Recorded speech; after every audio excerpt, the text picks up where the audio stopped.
Magandang araw po sa inyong lahat. Sa araw po na ito ay pakinggan po natin ang kwento ni Kiban. Isang nilalang na bihirang makaramdam ng pagpapahalaga mula sa sarili niyang lahi. Sa halip na pagmamahal, galit at pagtataboy ang naranasan niya. Pero ang pinakamasakit, ang taong pinakamalapit sa puso niya, ang kanyang sariling kakambal, ang may balak sa kanya na ipatapon siya sa malayong lugar. Kaya bago pa man siya tuluyang palayasin, siya na mismo ang nagkusang lumayo. Sa kanyang pag-alis, isang hindi inaasahang pangyayari ang naganap.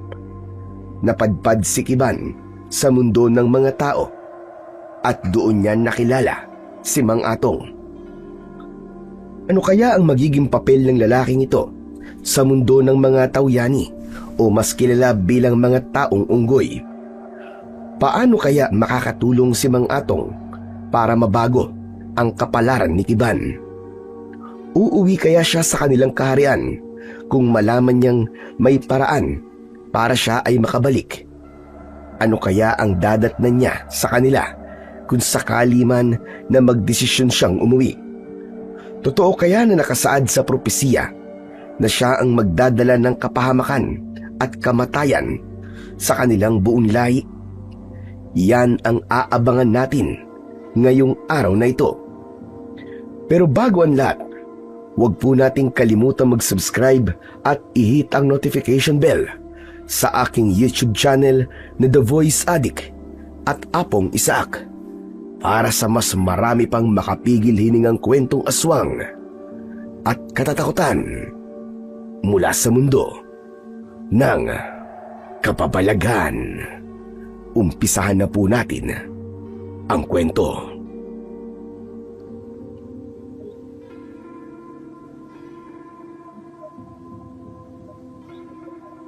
Madilim ang kagubatan, walang buwan sa langit. Tanging mga kaluskos ng mga dahon at malakas na ihip ng hangin ang naririnig.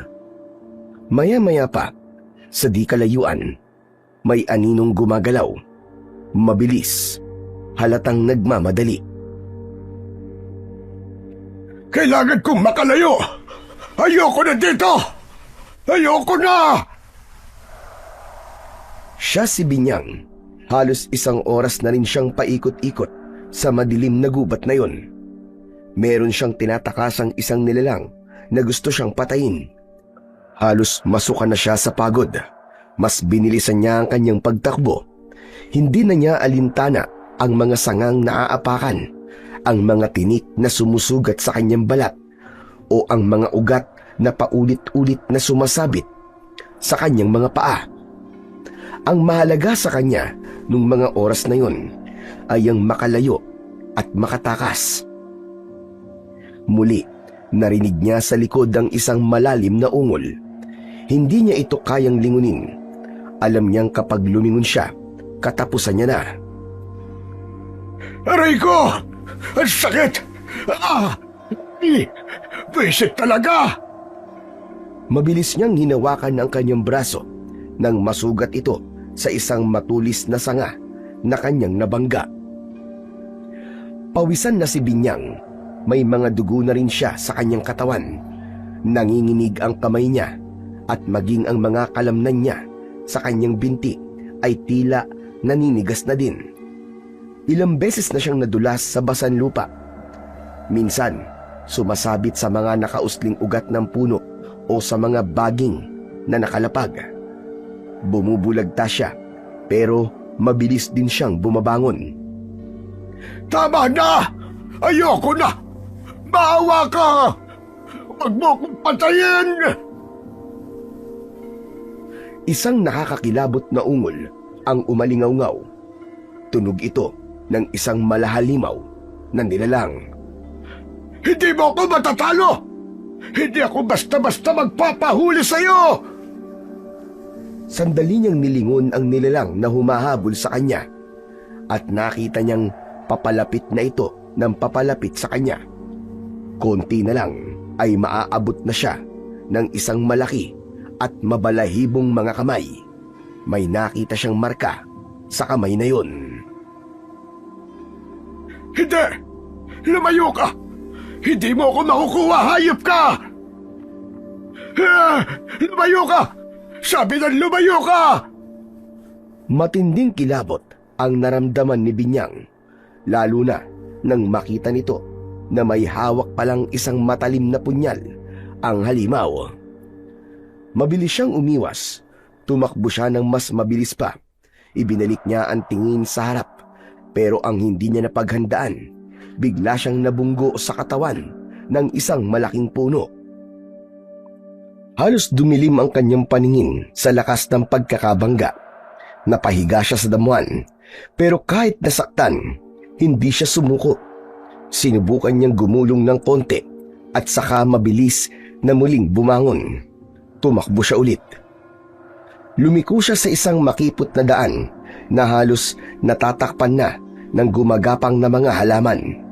Nanginginig na ang kanyang mga tuhod at halos maubos na ang kanyang lakas.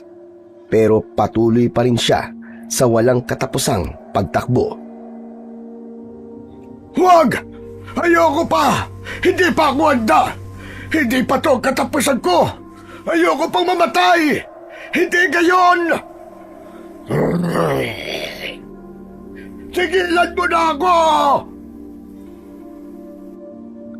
Sa isang iglap, nadulas siya sa isang mabatong bahagi ng lupa. Tumama ang ulo niya, pumikit at sa muli niyang pagdilat, wala na siya sa gubat. Nasa loob na siya ng kanyang silid. Hingal na hingal at may pakiramdam na tila pagod na pagod. Pawisan siya at nanginginig maging ang kanyang panga. Napalingon siya sa paligid. Wala siyang nakitang halimaw. Isang masamang panaginip lang pala. Teka, masamang panaginip nga ba? O isang babala? Ang marka na yun. Kilala ko ang marka na yun. Bumangon siya at umupo. Pinisil ang kanyang sentido. Inalala niya ang lahat ng nasa panaginip niya, mula simula hanggang wakas. Mabigat ang kanyang dibdib, parang may nakahawak sa kanyang leeg. Bigla niyang naalala ang nabasa sa aklat ng mga propesiya. Isang sanggol, isang lalaking sanggol, ang siyang nakatakdang maging hari. Ang magiging bagong hari. Siyang papatay sa akin? Hindi maaaring mangyari ito. Naglakad siya palapit sa bintana. Sa labas, tahimik ang paligid. Ang buong kaharian nila ay tulog. Hindi ako papayag. Hindi ko hahayaang itakda ng propesiya ang aking kamatayan. Hindi ako mamamatay sa kamay ng kahit na sinong nilalang. Pumikit siya. Inilagay ang kamay sa dibdib. Nang imulat niya ang kanyang mga mata, lumapit siya sa isang lumang kahon. Binuksan ito. Nandun ang kanyang mga kasangkapan, mga itim na alikabok, mga piraso ng buto at isang maliit na patalim. Gagawin ko ang lahat para hindi mangyari yun. Uunahan na kita kung sino ka man. Habang nagmumuni-muni siya, isang alipin ang tumawag sa kanya. Sinabi nito na ipinatatawag siya ni Haring Matos. Manganganak na raw ang reyna. Hindi nag-aksaya ng oras si Binyang. Kinuha niya ang kanyang panambal, ilang dahon at isang pulang sisidlan ng langis. Mabilis siyang pumunta sa silid ng hari. Pagdating niya doon, ay naroon na ang ilang kalahi nila na may mabababang ranggo. Natatakot at tila hindi alam kung ano ang gagawin. Ang reyna ay nahihirapan na. Malalim ang paghinga at tumatagaktak na ang pawis. Tulugan mo ang reyna. Nakikiusap ako sa iyo, Binyang. Ako na po ang bahala sa kanya. Pinagtuunan niya ng pansin ang reyna. Pinisil ang ilang bahagi ng kanyang tiyan.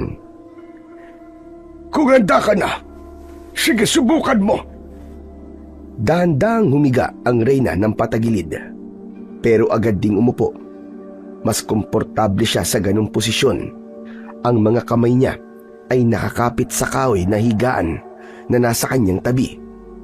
Habang ang kanyang mga paa ay nakaayos para may sapat na puwersa at balanse. Pawisan na ang kanyang noo. Kita sa kanyang muka ang hirap, pero hindi siya umiiyak. Tahimik siyang nagpo-focus sa bawat paghilab ng kanyang tiyan. Alam ng kanyang katawan kung ano ang dapat gawin. Maya-maya pa, nagsimulang lumabas ang ulo ng sanggol. Gamit ang kanyang kamay, maingat niyang inabot ang lumabas na sanggol. 1, 2, 3 sandali pa. Tuluyang lumabas ang maliit na katawan ng kanyang anak. Hayan na! Magaling! Nagawa mo! Salamat naman at natapos na. Maingat na itinaas ng ina ang sanggol papunta sa kanyang dibdib. Dinilaan niya ito para malinis. Ilang saglit pa, nagsimula ng gumalaw ang maliit na taong unggoy. Mahina ang iyak, pero buhay. Ngunit hindi pa tapos. Sinabi ng reyna na may isa pa. Akin na po muna ang prinsipe, mahal niya reyna.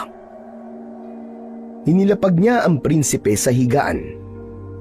Ilang sandali pa ay lumabas ang isa pang prinsipe. Nanlaki ang mga mata ni Binyang nang makitang may marka sa kamay ang bagong silang na prinsipe. Hindi ba, Ari? Siya nga yun! Sunod-sunod siyang napalunok nang mapagtantong ito ang batang nakatakda sa lumang aklat na siya lang ang nakakabasa. Siyang papatay sa akin. Hindi pwede. Kailangan kong patayin ang prinsipeng ito. Hindi mapakali si Binyang kung ano-ano na ang pumasok sa kanyang isip. Panayang bulong niya sa sarili. Hindi niya alam ang kanyang gagawin, lalo na't nakatingin sa kanya ang hari. Tama. May isang sanggol pa nga, kamahalan. Tumango ang reyna. Kaagad na kinuha ni Binyang ang bagong silang na sanggol. Salamat, Binyang. Ang kambal kong anak ay papangalanan kong Kudog at ang bunso naman ay si Kiban. Ang saya! Napakasaya ng araw na ito. Ngunit bago pa nila madama ang buong saya, biglang bumagsak ang ulo ng reyna. Pumikit ito at hindi na gumalaw. Agad na nilapitan ito ni Binyang at sinuri, ngunit wala na itong pulso. Wala na! Wala na ang reyna! Patay na ang reyna! Ano? Hindi, Binyang! Anong nangyari? Hindi ko rin alam. Biglaan ang nangyari. Maaaring isang... Biglang natigilan si Binyang. Bilang pinakamatalino sa kanilang uri, agad niyang naisip ang isang perpektong plano para mapuksa ang sanggol sa propesiya. Ang ikalawang sanggol. Siya ang may kasalanan ito. Tama. Siya ang may kasalanan. Tignan niyo ang kanyang mga kamay. Meron siyang tanda. Ang marka sa kanyang kamay ay tanda ng kabalasan. Napatingin ang hari. Tahimik. Hindi makapagsalita. Tila hindi makapaniwala. Kailangan natin siyang patayin, kamahalan. Kailangan mawala ang sanggol na yan sa lalong madaling panahon. Hindi ako papayag na patayin ang sino man ng aking anak Kung hindi nyo kayang patayin ang sanggol, alisin nyo na lang siya sa kaharian natin. Huwag na nating hintayin pa ang panahong lumaki siya at magdala na kapahamakan. Habang sanggol pa siya, kamahalan, habang mahina pa, patawarin niyo ko. Pero ito lang ang nararapat. Hindi, Binyang. Hindi ko kayang gawin yan. Maniwala ka sa akin, kamahalan. Mapapahamak ang buong kaharian nang dahil sa kanya. Ngunit, anak ko pa rin siya, Binyang. Hindi ko hahayaang malayo siya sa akin. Obserbahan muna natin siya. Kung talagang magiging banta siya sa atin, ako mismo ang papatay sa kanya. Natahimik si Binyang. Alam niyang hindi nagtagumpay ang kanyang plano. Pero hindi pa tapos ang lahat. Hindi siya susuko. Hindi niya hahayaang mawala ang kanyang kapangyarihan o mamatay ng walang laban. At higit sa lahat, hindi niya papayagang masira ang kaharian ng Lumeria dahil lang sa isang sanggol. Hindi habang siya'y nabubuhay. Mabilis na lumipas ang mga araw.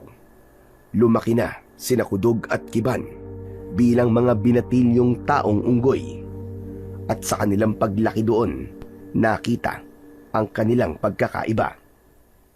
Si Kudog ay malaki ang katawan, matapang, at laging nangunguna sa lahat ng pagsasanay. Sa tuwing may paligsahan o pagsubok sa kaharian, siya ang palaging nananalo.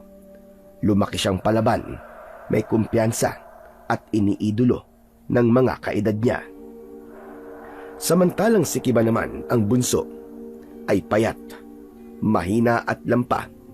Hindi siya kasing bilis ni Kudog sa pag-akyat ng puno. Madalas siyang mahulog o mauntog. Ngunit sa kabila ng kanyang kahinaan, mabait si Kiban, masunurin, maunawain, at laging handang tumulong para sa nangangailangan.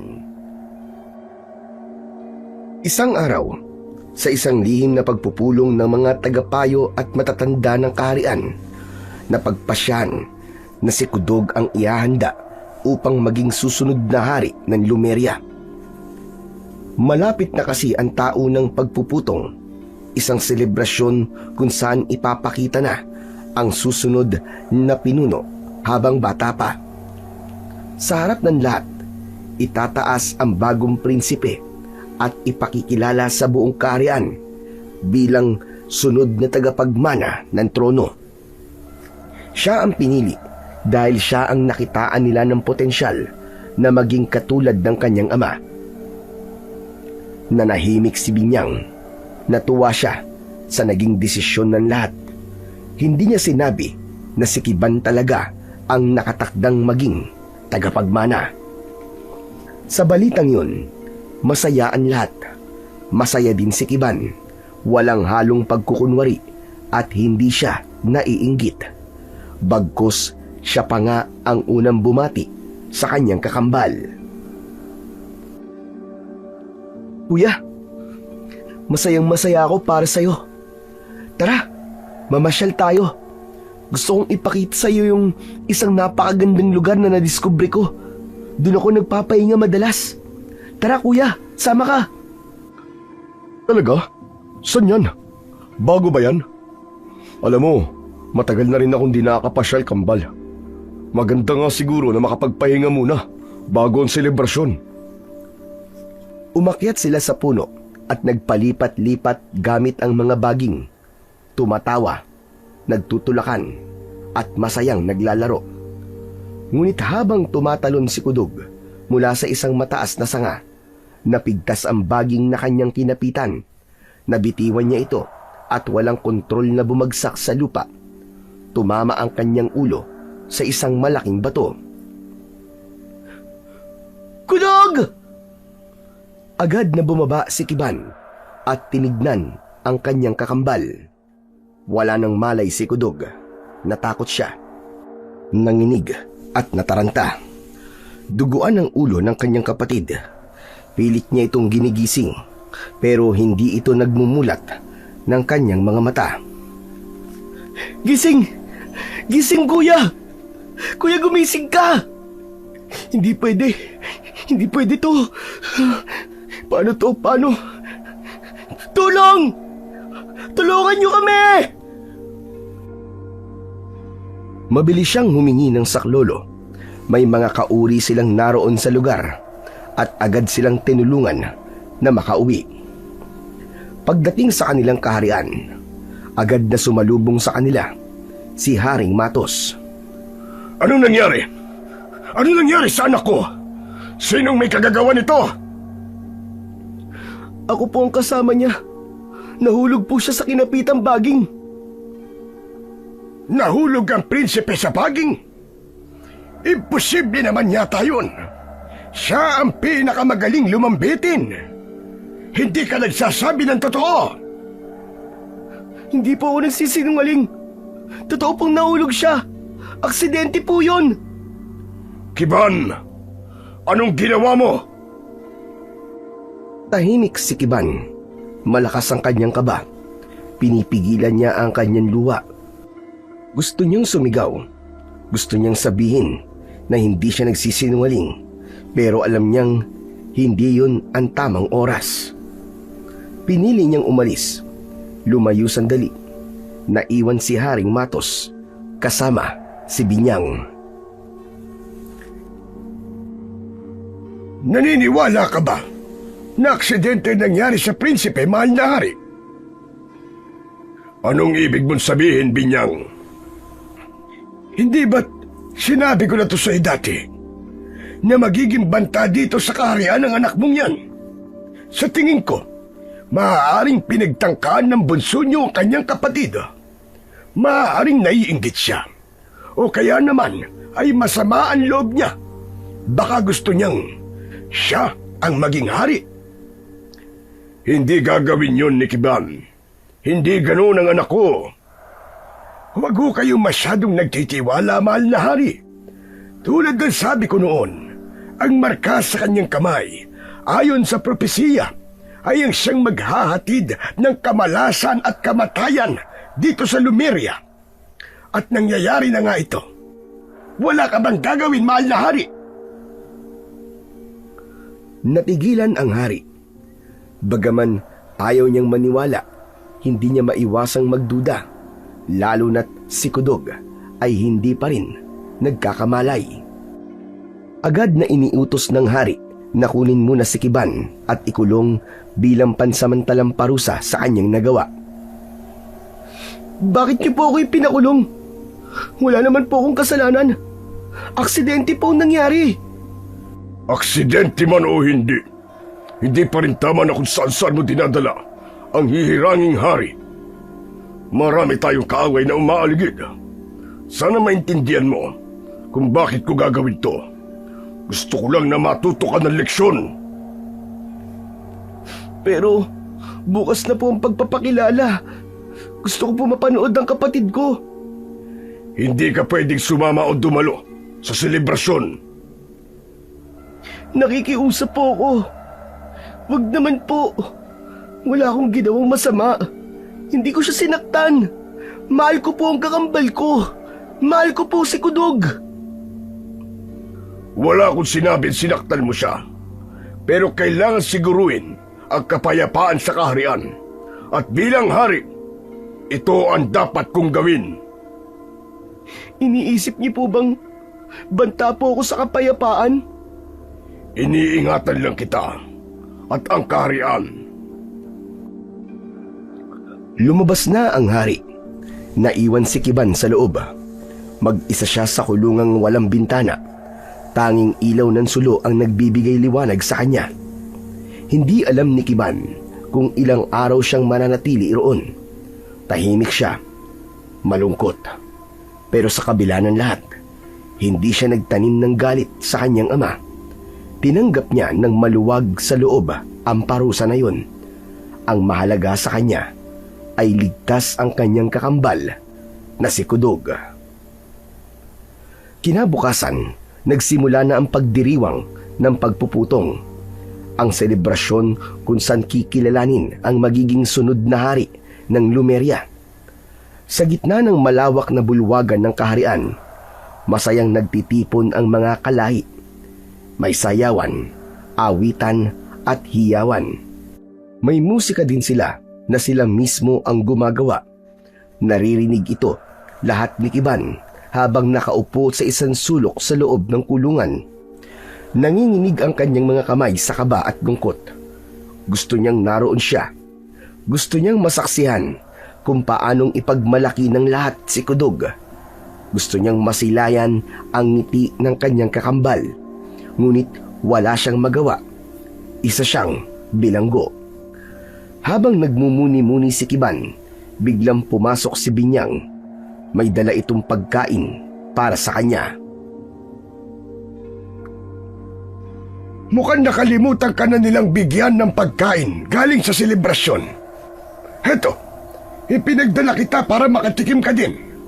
Para maramdaman mo na parang naroon ka na din. Salamat po. Pero hindi niyo naman po kailangan gawin to. Ayos lang po ako dito. Nako, huwag ka nang magsinungaling. Alam kong hindi ka ayos dito. Isa kang anak ng hari. Pero ikinulong ka nila. Hindi makatarungan, hindi ba? Ginawa lang po ito para magtanda po ako sa ginawa kong mali. May ginawa ka ba talagang mali? Napalunok ng ilang beses si Kiban. Pumasok sa isip niya na wala naman talaga siyang nagawa. At totoo ang sinabi ng matanda na wala naman talagang rason kung bakit siya nakakulong ngayon. Pero kahit sumang-ayon ang isip niya, pinili na lamang niyang manahimik. Hindi ka isinali sa selebrasyon. Hindi mo ba naiisip kung bakit? Binyang, meron nga akong parusa na tinatanggap. Sinabi ko na sa'yo kanina, di ba? Alam kong may dahilan kung bakit ako nandito ngayon. At hindi yun siguradong masama. Sigurado ka? Ikaw ba ay hindi naiinggit? Habang ikaw dito, nakakulong sa isang masikip at madilim na kulungan, ang kakambal mong si Kudog ay pinapalakpakan, pinupuri at ipinagmamalaki. Eh ikaw, wala, ni hindi man lang nila binanggit ang pangalan mo. Tama na po! Huwag po kayo magsalita ng ganyan. Hindi ka mahal ng iyong ama. Hindi ikaw ang paborito. Mula pa noon, ay hindi ka na niya gusto. Naalala mo ba nung bata kayo? Lagi kanyang sinisigawan. Laging pinagagalitan. Pero si Kudog, kahit nagkakamali, wala siyang imik. Tama na! Mahal ko ang aking amang hari. Huwag niyo siyang sisiraan sa akin. At alam ko na mahal din niya ako. Talaga? Mahal ka niya? Bakit nakakulong ka rito? Ang sabi niya, ginawa niya to para protektahan ng lahat. Mabuti kang anak, Kiban. Pero marami ka pang bagay na hindi alam. Ano po yun? Hindi lang sinasabi ng hari sa'yo na ikaw ang dahilan ng pagkamatay ng nanay mo. Biglang napatingin si Kiban sa kanya. Nanlaki ang kanyang mga mata. Nung ipanganak ka, huminto sa paghingaan, Reyna. Bago siya pumanaw, ikaw ang huling isinilang. Ikaw ang huling hinawakan. Kaya ikaw ang tunay na dahilan ng kanyang kamatayan. Hindi. Hindi totoo yan. Totoo. Maski tanungin mo pa ang iyong ama. Bakit? Bakit mo sinasabi ang lahat ng to sa akin? Dahil marami ka pang dapat na malaman. Kailangan masabi ko sa iyo ang lahat. Dahil yun ang trabaho ko, Kiban. Ikaw ang nakasaad sa propesiya na magiging dahilan ng pagbagsak ng kaharian ng Lumeria. Ano? Hindi. Hindi totoo yan. Hindi pwede. Isa kang sumpa, Kiban. Isang malas. Isang salot. Kaya iniiwasan ka na karamihan. Kaya naman, mas pinili nila si Kudog. Dahil alam nila, sa bandang huli, ikaw ang magiging sanhi ng pagbagsak ng lahat. Hindi nakainik si Kiban. Tumulo ang luwa sa kanyang pisngi. Tumayo siya at lumayo kay Binyang. Napaupo sa isang sulok. Napayuko at muling tahimik na umiyak. At bago lumabas si Binyang, tumingin pa ito sa kanya, sabay ngumisi. Naiwan na naman siyang mag-isa. Paulit-ulit sa kanyang isipan ang sinabi nito. Ang kamatayan ng kanyang ina, ang propesiya, ang galit ng ama, ang kulungan, at iba pa. Ngunit matapos ang ilang sandali, pinunasan niya ang kanyang mga luha. Tumayo siya at tumitig sa dingding. Hindi. Hindi ako isang sumpa. At hindi ako magiging dahilan ng pagbagsak ng kaharian. Hindi ko kayang saktan ang aking pamilya. Mahal ko sila. Handa akong mamatay para sa kanila. At kahit kailan, hindi ko pagtataksilan ng aking kapatid o ang aming kaharian. Ilang araw ang lumipas. Sa wakas ay pinalaya na rin si Kiban. Ito ang pinakahinihintay niyang araw. Muli siyang bumalik sa palasyo, ngunit napansin niyang may malaking pagbabago. Ang mga bantay ay matatalim ang tingin sa kanya. Ang mga kauri niya, halos lahat sila, ay ilag sa kanya. Walang nakikipag-usap, walang ngumingiti. Napansin din niyang pinagbubulungan siya. Pero ang pinakamasakit sa lahat, hindi na rin siya pinapansin ni Kudog.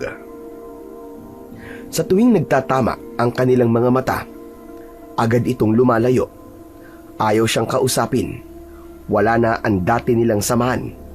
Para bang naging estranghero siya sa sarili niyang kakambal. Isang gabi, pinuntahan niya ang silid ng ama. Balak niya sana itong kausapin. Pero narinig niyang may nag-uusap sa loob. Napahinto siya sa may pinto. Narinig niya ang boses ng ama at ng kanyang kakambal. Mahal ko naman po si Kiban. Pero hindi po siya makakabuti sa atin. Hindi pwede ang gusto mo. Baka nakakalimutan mo na kapatid mo siya. Anak mo siya. Hindi ko kayang malayo siya sa akin. Paano niyo naaatim na kontrahin ang nasa propesiya? Hanggang kailan po kayo magbubulag-bulagan? Siya ang may tanda. Siya ang nakasaad sa propesiya na magpapabagsak sa atin lahat. Tinabi na sa akin ang pantas.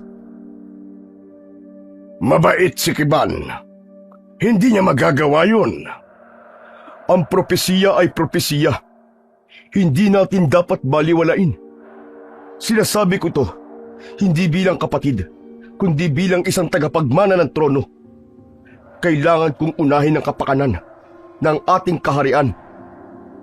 Pero, paano naman ang kapatid mo? Tatalikuran natin siya, ganun ba ang gusto mo? Kung ayaw niyo masaktan siya, ayos lang. Hindi ko rin naman yung gugustuhin. Ang pinakamaganda, paalisin na lang natin siya at palabasin na patay na. Basta wag lang siya dito. Para na rin walang masabi ang iba. Tahimik si Kiban habang pinakikinggan ang nag-uusap. Parang napako siya sa kinatatayuan. Nanginig ang kanyang mga tuhod at hindi niya namalayang namumuo na pala ang luha sa kanyang mga mata. Kung yan ang makabubuti sa lahat, sige, pag-iisipan ko. Hindi na naghintay si Kiban ng iba pang sasabihin ng ama. Tumalikod siya at mabilis na lumayo sa lugar na yon. Hindi siya sigurado kung saan siya papunta, pero alam niyang hindi niya kayang manatili sa lugar kung saan hindi na siya tanggap ng sarili niyang pamilya. Umalis siya sa palasyo nang walang paalam. Tumakbo siya patungo sa gubat. Wala siyang dalang anuman. Nakarating siya sa gubat na hindi na nila sakop. Unti-unti ay naramdaman niya ang kaibahan ng paligid. Inakyat niya ang isang mataas na puno. Mula roon, tanaw niya ang liwanag ng kaharian sa malayo. Kumikinang sa gitna ng mga dahon ng sanga. Kumapit siya sa isang baging at nagpalipat-lipat mula sa isang puno patungo sa iba pa. Ramdam niya ang hampas ng hangin sa kanyang muka. Nalasap niya ang kakaibang pakiramdam ng pagiging malaya. Walang bantay, walang palasyo, walang mga patakaran na dapat sundin, walang mga mata na palihim na humuhusga. Ayos! Ang saya pala! Ang saya pala ng ganito! Sa bawat pagtalon at pagdapo sa mga matitibay na sanga, naramdaman niyang gumaan ang kanyang loob. Naramdaman niyang malaya siya.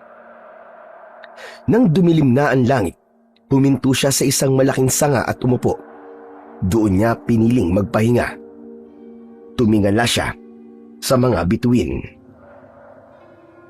Grabe! Ang ganda! Ang daming bituin! Ang liliwanag! Parang kaya ko silang abutin. Tahimik doon at malamig. Dito muna ako. Masaya na ako. Hindi ko alam kung babalik pa ako o kung dapat pa nga ba. Bahala na. Pero hindi naman ako galit sa inyo eh. Ginawa ko to para hindi na kayo magtalo ni Kudog. Ginawa ko to dahil ito ang tama. Pumikit siya. Humiga sa sanga. Ipinikit ang mga mata. Ngunit ilang sandali lang, may naramdaman siyang kakaiba. May mga kaluskos, parang yabag ng mga paa. Mabibigat ang bawat takbang. Maya-maya pa ay may mga lumitaw na nilalang. Hindi sila kauri ni Kiban. Matataas sila. Mapuputi ang kanilang mga balat. Mapupula ang kanilang mga mata. At may matatalas na mga ngipin na nakausli pa kahit hindi naman nakanganga. Nakatayo sila sa likod ng mga sanga. Ngunit may isang nilalang ang napatingala. Tumingin ito ng diretso sa kanya. Bigla itong tumalon at mabilis na umakyat. Lagot! Hindi to maganda! Mabilis siyang kumilos. Inabot niya kagad ang isang baging. Hinila ito at agad na lumipat sa kabilang puno. Pero nakita niyang may sumunod sa kanya. Tumalon siya ulit. Lumipat-lipat. Pero mabilis din ang mga nilalang. Hindi siya nila tinantanan. Tigilan niyo ako! Ano bang kailangan niyo sa akin? Bakit niyo ba ako hinahabol? Tigilan niyo ako! Sabi niya nang sandaling tumigil siya sa isang puno. Pero hindi pa rin siya nilubayan. Hindi rin naman siya sinasagot. Napansin niyang wala ng baging sa mga susunod na puno. Kaya napilitan siyang bumaba at tumakbo ng mabilis. Hindi ako susuko! Kailangan ko mabuhay! Narinig niya sa likod ang mabilis at mabibigat na yabag ng mga humahabol sa kanya. Ramdam niya ang bahagyang pagyanig ng lupa. Marami silang humahabol sa kanya. Habang tumatakbo siya, sumabit ang isang paa sa isang nakausling puno. Muntik na siyang madapa. Nasaktan ang kanyang mga paa pero hindi siya tumigil. Patuloy ang habulan. Unti-unti ay naramdaman niyang sumasakit na ang kanyang tagiliran. Pagod na siya pero hindi siya pwedeng huminto. Kapag tumigil siya, siguradong aabutan siya. Sana tumigil na sila. Sana naman! Narinig niya pa rin ang mga nilalang, palapit ng palapit, hanggang sa bigla siyang napahinto. Nasa harap niya ang isang bangin.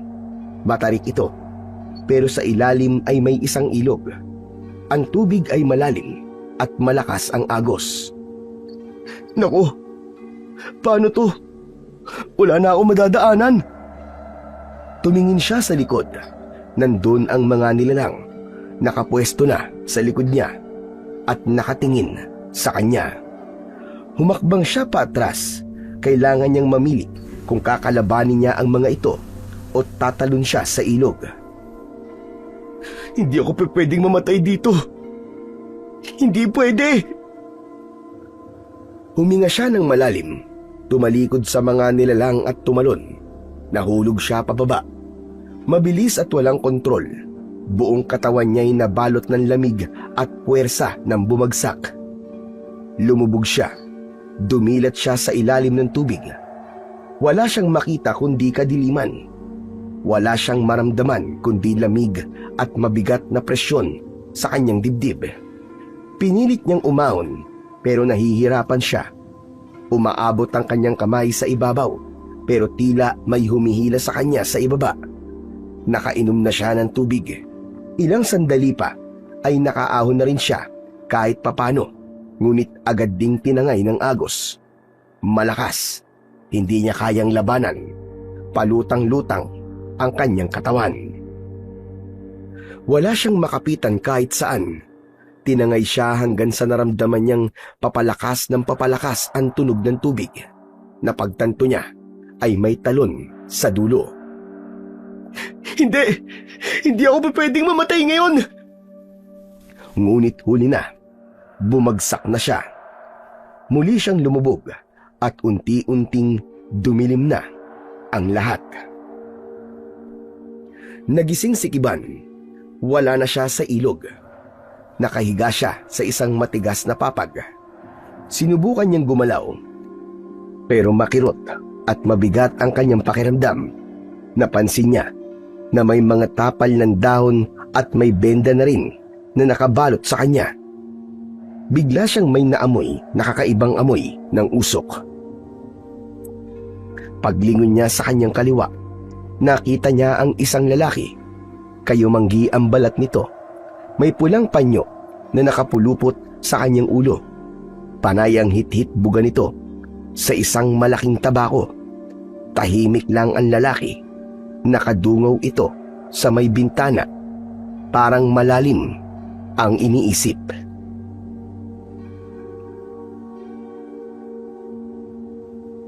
Oh, gising ka na pala, iho. Kumusta na ang pakiramdam mo? Hindi siya sumagot. Hindi pa rin malinaw sa kanya kung nasaan siya o kung ano ang nangyari. Hindi niya alam kung anong klase ng nilalang ang kanyang kasama. Bagamat kakaiba to sa kanyang anyo, hindi naman siya nakaramdam ng anuman takot. Pakiramdam niya ay ligtas siya. Anong pangalan mo? At anong ginagawa mo sa gubat? Hindi pa rin siya nagsalita. Naging abala siya sa pagmamasid sa paligid. Maliit lang ang kubo, malayong malayo sa anyo ng kanilang kaharian, na makinang at maliwanag.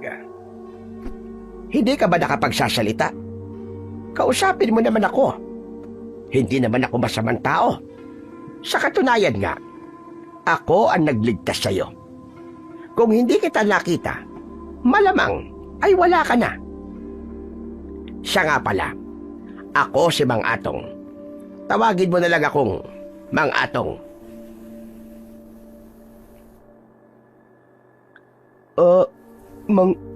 Mang Atong? Oo. Ikaw, anong pangalan mo? Nasaan ako? Susme, mukhang may amnesia pa yata itong batang ito. Nasaan po ako, Mang Atong? Nandito ka sa baryo ng Kalibong. Isang baryo na nasa gilid ng nagtataasang bundok. Malayo ito sa bayan. Ikaw, saan ka ba nanggaling? Sa Lumeria. Ano ka mo? Lumeria? Saan yon? Sa may gubat. Sa gitna ng isang mayabong at mayamang gubat. Saan gubat? Lahat ng parte at sulok ng gubat na malapit dito ay kabisado ko. Walang baryo Lumeria dito. Teka, may tatanungin ako ha. Pero wag ka magagalit. May sakit ka ba? Sakit po? Wala po akong sakit maliban po sa mga sugat po na natamo ko. Pasensya ka na ha. Ang katulad mo kasi ay kakaiba sa mga karaniwang buka o anyo ng tao. Hindi ka rin naman pwedeng tawaging unggoy dahil kaya mo magsalita na parang isang tao. Ano ka? Magsabi ka nga sa akin ng totoo kung saan ka galing. Kasi parang pamilyar sa akin ang inyong anyo. Para bang sa pagkakatanda ko nakakita na ako ng mga katulad nyo. Ako po si Kiban. Anak po ako ni Haring Matos na mula sa kaharian ng Lumeria. Ang tawag po sa halahi namin ay mga Tawyani. Tawyani? Isang uri ng engkanto na parang isang taong goy. Ano pong nakakatawa? Ay, pasensya ka na. Hindi kita pinagtatawanan. Ang totoo niyan ay masaya ko. Matagal na akong hindi nakakabalita ng tungkol sa mga nilalang na katulad mo.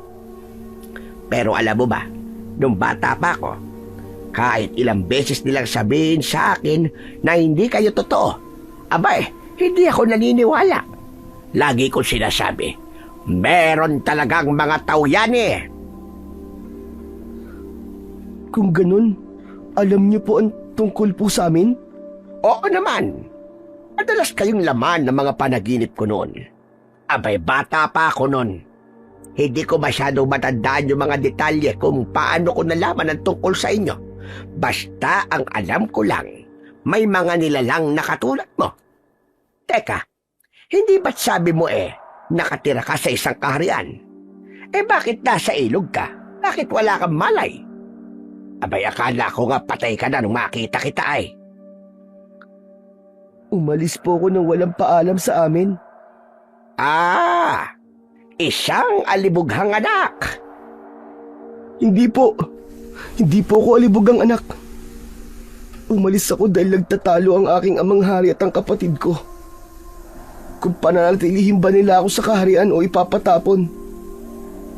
Ayon daw kasi sa propesiya, ako daw magdadala ng malas sa aming kaharian. Maraming mamamatay. Nang dahil daw po sa akin. Ano ka mo? Ano naman propesiya? Para ba yung hula, ganon? Hindi po yun hula. Ang propesiya po ay nakatala sa isang lumang akit na pinangangalagaan po ng pinakamatalinong nilalang sa kaharian namin. Siya po si Binyang, ang tinatawag namin pantas. Matalino ha? Siya lang ba ang nakakabasa ng propesiya? Opo, siya lang ang marunong bumasa at tumunawa sa laman ng lumang aklat na yun. May ganyan din dito sa lugar namin. Kung tawagin mga manghuhula. Mga nagpapanggap na matalino at nakikita daw ang hinaharap. Marami sa kanila pinagkakakitaan yung mga kakayahan nilang yon. Pero alam mo, madalas ginagamit lang nila ito sa panggagancho o panloloko ng mga tao. Panggagancho? Oo, panggagancho, panloloko. Nanloloko sila para sa kanilang pansariling interes. Wala pong ganyan sa kaharian namin. Lahat po ay tapat at walang manloloko. Hindi mo rin ba sasabi? Nako, marami akong kilalang ganyan. Kunwari ay tapat, pero sila pala yung maraming tinatagong lihim ng pagtataksil. Pero si Binyang po, siya po ang pinakamatanda at pinakakilala sa amin. Maliban po sa hari. Siya ang pinagkakatiwalaan ng lahat, pati po ang aking ama. At dahil nga siyang pinagkakatiwalaan ng lahat, hindi ba mas madali lang para sa kanya na manipulahin ang gusto niyang paniwalaan ng iba? Ang ibig niyo po bang sabihin, gumagawa lang po ng kwento si Binyang? Pero bakit naman po niya gagawin yun? Hindi ko alam. Hindi ko masasabi dahil hindi ko naman siya kilala. Ang sakin lang ay baka may posibilidad na hindi naman totoong nasa propesiyang sinasabi niya. Pero kung totoo man, pwedeng galit siya sa'yo o baka may nagawa kang pagkakamali sa kanya. Kaya gumagante. Wala naman po akong ginagawa sa kanya eh. Pero siya, napapansin ko nga po. Simula pa po nung bata ko, parang ayaw niya po sa akin. Tapos nang kausapin niya ako, sinabi niya na di daw ako mahal ng ama ko. Na di ako gusto ng mga tawyani. Na kailangan ko nang umalis para di na ako magdulot ng kaguluhan sa aming lugar. Ha, ganun ba? Mukha nga may kinakatakutan siya. Kaya kanya gustong umalis. Sinabi niya po sa akin na malas daw po ako at ako raw po magdadala ng kamatayan sa aming buong lahi. Nag-umpisa na raw po yun nang isilang po ako ng aking ina. At yun po, dahil po sa akin, namatay po ang aking ina. Ikaw, sa palagay mo ba ay totoo ang lahat ng yon? May ginagawa ka bang mga bagay na makakasama sa inyo? Wala po. Maski nga po yung pagkamatay ng aking ina, wala po akong alam dun eh. Sanggol pa lang po ako nun eh. O kita mo na, kung wala ka namang ginagawang masama, bakit mo paniniwalaan ang sinasabi ng iba? Lalo na kung ang basihan ay isang aklat na siya lamang ang nakakabasa. Iniisip ko na rin po yan. Pero maski ano man pong gawin ko eh, hindi ako makakaalis sa anino ng propesiya. Parang kahit anong gawin ko, babalik at babalik doon ang tingin nila sa akin. Ganyan talaga. Minsan hindi natin kontrolado ang iniisip ng iba. Pero kontrolado mo ang sarili mo. Kung hindi mo kayang baguhin ang tingin nila sa iyo, kaya mong baguhin ang tadhana. Kaya mong maging hindi sumpa. Kaya mong maging pag-asa. Basta manatili ang kabutihan dyan. Dyan! Sa puso mo. Tumahimik si Kiban. Iniisip ang sinasabi ng lalaki. Pagkatapos ay napatingin siya sa kanyang mga kamay na tila inaalala ang lahat ng mga akusasyon sa kanya. Pero ngayon, naiintindihan niya na dahil sa pagpapaliwanag ng isang estrangherong nagmamalasakit maski hindi niya kauri. Teka, nagugutom ka na ba? Gusto mo kumain? Dadalang kita na makakain dito. Ay teka, ano nga ba pwede mong kainin? Galing ka nga pala sa ibang... Prutas na lang po, saka malinis na tubig. Tumango ang matanda. Agad na tinungo nito ang kusina at kumuha ng pagkain para kay Kiban. Habang abala si Mang Atong sa kusina, nanatiling tahimik si Kiban sa kanyang hinihigaan. Pinilit niyang makaupo. Pinagmasdan niya ng mabuti ang buong loob ng kubo. Maliit lang ito, gawa sa kahoy at pawid, pero maayos ang pagkakaayari. May isang maliit na bintana sa gilid kung saan pumapasok ang malamig na simoy ng hangin. Ang mga dingding ay gawa sa sawali. May mga nakita siyang mga nakasabit. Isa-isang tinignan ni Kiban ang mga yon. May mga balat ng ahas. May mga palamuting gawa sa buto. At ang iba ay mukhang mga mahalagang bato. Kumikinang ang iba doon sa kanyang paningin. Pero ang nakatawag ng kanyang pansin ay ang mga bagay na nakadikit sa mga haligi ng kubo. Mga ulo ito ng hayop na parang tinuyo. Pagbalik ni Mang Atong, may dala na itong ilang piraso ng hinog na saging at isang baso ng tubig. Mang Atong, totoo ba yung mga nakasabit sa dingding? Bakit po kayo may ulo ng mga hayop? Pinatay niyo ba sila? Hindi hayop ang mga yan. Mga nilalang sila na masasama dito sa amin. Mga aswang yan, iho. Ho? Aswang? Ano po ba yun? Ang aswang ay isang uri ng nilalang na nabubuhay para manakit. Mga tao sila. Pero sa gabi, nagiging mga halimaw. Nagbabago ang kanilang anyo. Matatalas ang kanilang mga ngipin. Mapupula ang kanilang mga mata. At kumakain sila ng laman ng tao. Ho? Kumakain sila ng tao? Oo. Bata, matanda, buntis. Wala silang pili-pili. Wala silang awa. Kaya kung minsan, wala rin akong ibang magawa kundi depensa ng sarili ko at ang ibang taong humihingi ng tulong sa akin. Pero paano niyo po nalalaman kung aswang sila? Hindi po ba kayo nagkakamali? Kasi kawawa naman po mga hayop kung mapagkakamalan niyo po silang aswang. Hindi ako pwede magkamali.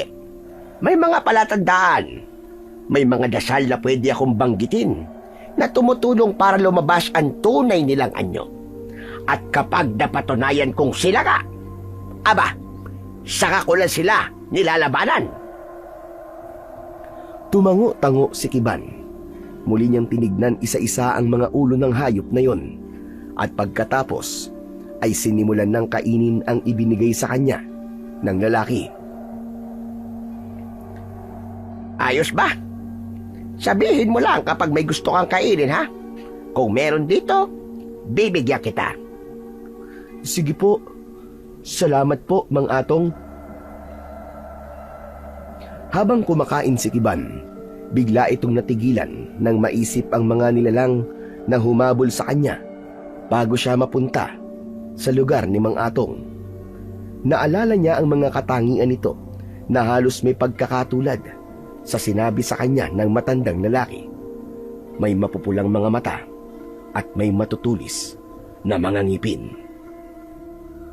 Aswang kaya ang mga yun? Aswang kaya ang mga humabol sa akin? Ha? May sinasabi ka ba, Kiban? Mang Atong, naalala ko po kasi, bago po ako mapunta dito, may mga nilalang po na humabol sa akin. Parang katulad po ng mga sinasabi niyong aswang eh. Yun nga po, meron po silang mapupulang mga mata, tapos mahahaba po, tas matutulis po yung ngipin nila. Pero ang kaibahan, hindi naman po sila mukhang hayop eh. Mapuputi po ang balat nila. Noon lang po ako nakakita ng ganun. Hindi namin sila kauri. Para silang uhaw na uhaw sa dugo. Halos mapatay na po nila ako. Akala ko nga po katapusan ko ng Mang Atong eh. Pero heto po ako ngayon, buhay pa rin. Ligtas. Dahil po sa inyo. Salamat po. Utang ko po sa inyo ang aking buhay. Diyos ko naman, wala yun, iho. Basta't may nangangailangan, dapat tulungan. Ganun ang paniniwala ko eh. Kahit hindi natin kauri, basta may puso, may halaga.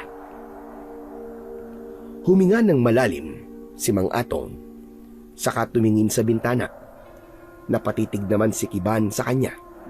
Hanga siya sa kabutihan nito. Saka pala, paminsan-minsan may mga taong dumadayo rito, ha? Para magpagamot. Kaya pakiusap ko sa'yo, kapag may taong dumating, huwag ka munang lalabas ba kasi magulat sila sa'yo o kaya'y matakot. Opo, naiintindihan ko po. Ayoko pong matakot po sila sa akin. Salamat naman kung ganon. Hindi ka naman magtatagal dito, di ba? Kapag malakas ka na, tutulungan kitang makabalik sa inyo. O kung ayaw mo nang bumalik, tutulungan kitang makahanap ng isang ligtas na lugar. Salamat po. Sa ngayon, hindi ko pa po talaga alam kung saan ako pupunta. Pero salamat po, Mang Atong. Ngumiti si Mang Atong. Lumayo na ito kay Kiban at nagsimulang ayusin ang ilang mga halamang gamot sa mesa. Si Kiban naman, tahimik na ipinagpatuloy ang pagkain at muling pinagmasdan ng kakaibang mundong pansamantala niyang tirahan. Ilang oras ang nakalipas, isang mag-ina ang dumating sa bahay ni Mang Atong. Agad na lumabas ang matanda at isinara ang pintuan ng kanyang kubo. Sa labas na lang niya inasikaso ang kanyang unang pasyente. Habang abala si Mang Atong sa paghihilot sa binti ng babae, hindi nito namalayan na umalis ang batang kasama nito. Samantala si Kiban naman, narinig niyang marahang bumukas ang pinto. May nakita siyang isang malikot na anino. Hindi gumalaw si Kiban hanggang sa pumasok ang bata. Nagkatitigan sila ng ilang segundo. Saka ito sumigaw ng malakas. Unggoy! May unggoy dito, nanay! Nang marinig ito ni Mang Atong, nataranta siya. Nako, mukhang pumasok sa loob ng bahay ko ang anak mo. Teka lang ha, ako na pupunta. Agad na tumayo si Mang Atong, pero sa kabila ng sinabi niya, sumunod din ang babae sa kanya. Ano nangyari? Meron pong malaking unggoy, ayun po. Pasensya na, bisis. Hindi unggoy yan. Tao yan. May sakit lang nakakaiba. Mula pa nung bata siya, ay ganyan na ang itsura niya. Huwag kayong matakot. Napatingin ng babae sa itinuro ng kanyang anak. Pero imbis na matakot, ay hinawakan nito ang bata at humingi ng pasensya sa matanda. Sinabi nitong may ganung uri nga ng sakit ang ibang tao. May kilala itong nagkaanak ng ganun din. Nakahinga ng maluwag si Mang Atong. Pakiramdam niya ay nabunutan siya ng tinik. Totoo bang hindi unggoy yan? Ang pangit kasi eh. Agad na sinuway ng babae ang kanyang anak at agad na inilayo. Napatingin si Mang Atong kay Kiban na noon ay tahimik. Nakatingin sa kanyang mabalahibong braso sa kadahan-dahang itinago ito sa ilalim ng kumot. Samantala, ng araw ding yun ay mabilis na kumalat ang balita sa buong baryo. Ayon sa chismis ay may inaalagaang taong unggoy ang albularyo. Kaya naman ang mga tao ay naintriga. Madaming tao, mga matatanda at mga bata ay nagpunta doon hindi para magpagamot kundi upang tignan kung ano ang itsura ng taong unggoy. At hindi ito ikinatuwa ni Mang Atong. Tuwing may dumarating na tao, ay agad niyang ikinakandado ang kanyang kubo. Isinasara na rin niya ang mga bintana. Sa tuwing naroon ang mga osisero, ay iniiwas na makita si Kiban. Hindi dahil sa ikinakahiya niya ito, kundi dahil ayaw niyang pagpiestahan, pagtawanan at kutsyain ang binatilyo. Salamat po, Mang Atong. Salamat po sa pagprotekta niyo po sa akin. Wala yon. Magpahinga ka lang dyan. Dapat ay wala kang inaalala para mabilis kang gumaling. May mga aklat ako dyan. Pwede mong basahin. Huwag na po. Hindi naman po ako marunong magbasa eh. Ah, ganun ba? Naku, sige. Pero hayaan mo. Kapag may libre akong oras, tuturuan kita kung paano magbasa. Gusto mo ba? Po? Opo, gusto ko po matuto magbasa. Kinabukasan, matapos mag-ayos ng ilang halamang gamot at makapagluto ng mainit na sabaw para kay Kiban, inilabas ni Mang Atong ang isang kahon mula sa ilalim ng kanyang papag. Nang buksan niya ito ay tumambad kay Kiban ang mga laman nitong mga libro. O heto, pili ka muna rito habang nagpapahinga ka. Magbasa ka muna para hindi ka mainip. Mang Atong, hindi nga po ako marunong magbasa eh. Ay, oo nga pala, no? Pero okay lang yan. May mga larawan ng iba dyan. Kahit hindi ka marunong magbasa, maiintindihan mo yan panigurado. Ganun po ba? Sige po. Tumango si Kiban. Dahan-dahan siyang lumapit sa kahon na nasa ibabaw ng mesa sa tabi ng kanyang higaan. Isa-isang hinawakan nito ang mga aklat. Nang buklatin niya ang ilan, may mga nakita nga siyang larawan. Naaliw siya sa mga ito. May mga bituin, mga halaman, mga uri ng mga hayop at iba pa. Ngunit isang aklat ang agad na tumawag ng kanyang pansin. Kulay abo ang pabalat nito. Nang buklatin niya yon, ay namilog kagad ang kanyang mga mata. Mang Atong, heto po. Pwede niyo po bang ituro sa akin kung paano po basahin ang mga to? Ano ka ba? Ba't naman yan ang napili mo? Ito po ang napili ko dahil pamilyar po sa akin ang mga nakasulat dito eh. Ito po, tignan niyo ang mga simbolo dito. Nakita ko na po ito dati nung bata po ako. Binuklat ko noon ang libro ng propesiya na itinatago po sa kaharian. Ganitong ganito po yung mga sulat. Sigurado ka ba? Hindi ba't bata ka pa nun? Paano mo nasisiguro na ganyan nga yun? Opo, bata pa po ako nun, pero tanda ko po. Ganito po talaga yun. Gusto ko po matutunan basahin to. Itong aklat na to, sobrang luma na nito. Hindi ko alam kung ilang dekada na ang tanda nito. Mga sinaunang lengguwahe pa yata to eh. Mahirap to basahin, pero sakto naman ang alam ko. Tanda ko pa ang mga itinuro sa akin ng lolo ko. Sige, ituturo ko sa'yo kung paano basahin yan para naman na mabasa mo yung aklat nyo doon para hindi nagmamagaling yung sino nga ba yun? Si Binyang? Para malaman mo kung totoo sinasabi niya o hindi. Pero teka, madali ka bang matuto? Sa palagay ko naman po ay opo. Mahina nga lang po ang katawan ko pero hindi naman po mahina ang utak ko. Yan ang gusto ko. Madaling sumagot. Sige, akong bahala sa'yo. Sagot kita. Ano pong sagot kita? Ang ibig sabihin nun, ako ang bahala sa'yo. Tumahimik na si Kiban. Ipinagpag niya ang alikabok sa aklat at muling dahan-dahang binuklat pa isa-isa ang bawat pahina. At mula sa araw na yon, halos gabi-gabi na silang nag-aaral na magbasa. Pinag-aralan ni Kiban ang mga simbolo at inaral din ang kahulugan. Inulit-ulit niya itong bigkasin. Hindi naman nahirapan si Mang Atong sa pagtuturo dahil mabilis talagang matuto si Kiban. Mabilis na lumipas ang mga araw at tuluyan na ngang gumaling si Kiban.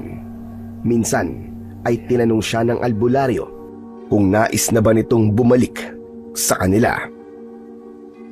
Mang Atong, parang hindi pa po ako handang bumalik sa amin eh. Pwede po bang dito na po muna ako? Tutulong po ako sa mga gawain niyo dito. Tutulong din po ako manggamot kung kinakailangan. At kung tuturuan niyo po ako sa mga bagay na alam niyo. Hindi ka na po mapapagod at mahihirapan kasi magkakaroon ka na po ng katulong. Sigurado ka ba?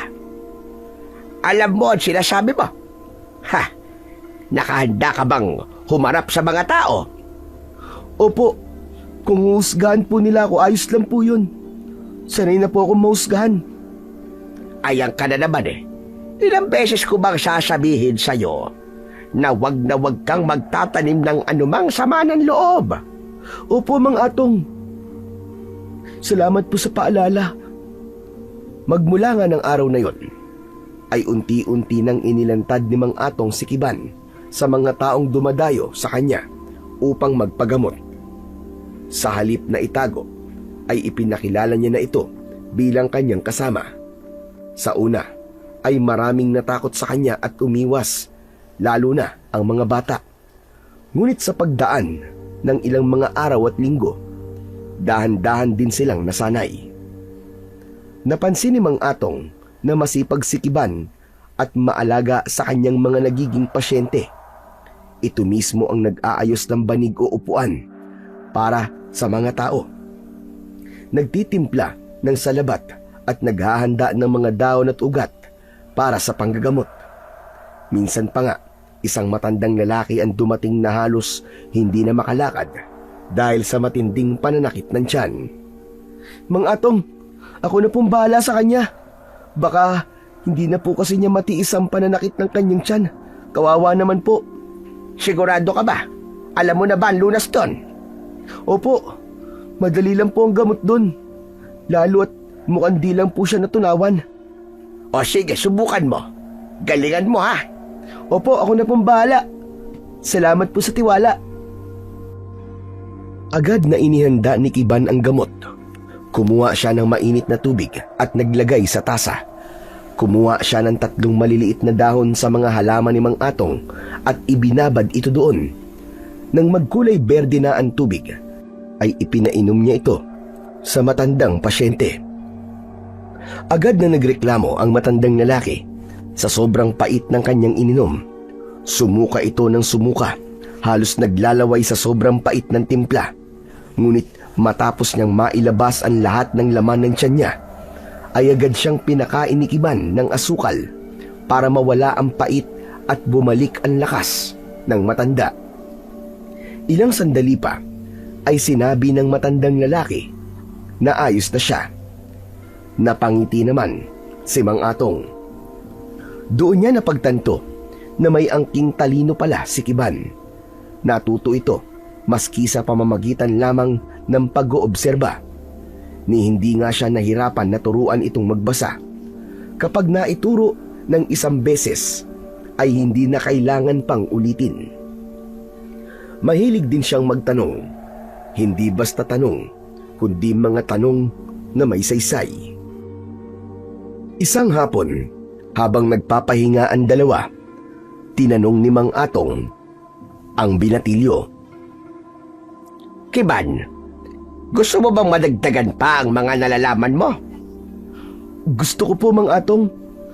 Masaya po ako kapag tinuturuan niyo po ako. Kung ganon, simula bukas tuturuan kita ng mga orasyon at dasal na ginagamit bilang proteksyon laban sa mga masasama. Tuturuan din kita kung paano palakasin ang katawan mo at kung paano lumaban kung kinakailangan. Tuturuan niyo po akong makipaglaban? Oo, tuturuan kitang makipaglaban, hindi upang manakit o pumatay, kundi upang matuto na ipagtanggol ang sarili mo at ang mga nangangailangan. Kailangan mong matutong tumindig para sa tama. Sige po, turuan niyo po ako, Mang Atong. Kinabukasan ay nagsimula na ang bagong yugto ng pagsasanay ni Kiban. Madaling araw pa lang ay ginising na siya ni Mang Atong. Nagsisimula sila sa simpleng pag-ehersisyo, pagtakbo at pagbitin sa mga sanga ng puno. Sa una ay hirap si Kiban. Mabilis siyang hingalin at mabilis na mapagod. Talagang hindi madali sa kanya ang mga pisikal na pagsasanay. Pero hindi siya nagrereklamo. Sa halip ay nakita ni Mang Atong na masaya ito sa bawat tagumpay niya, kahit gaano pa yun kaliit. Nagpatuloy ang kanilang pagsasanay.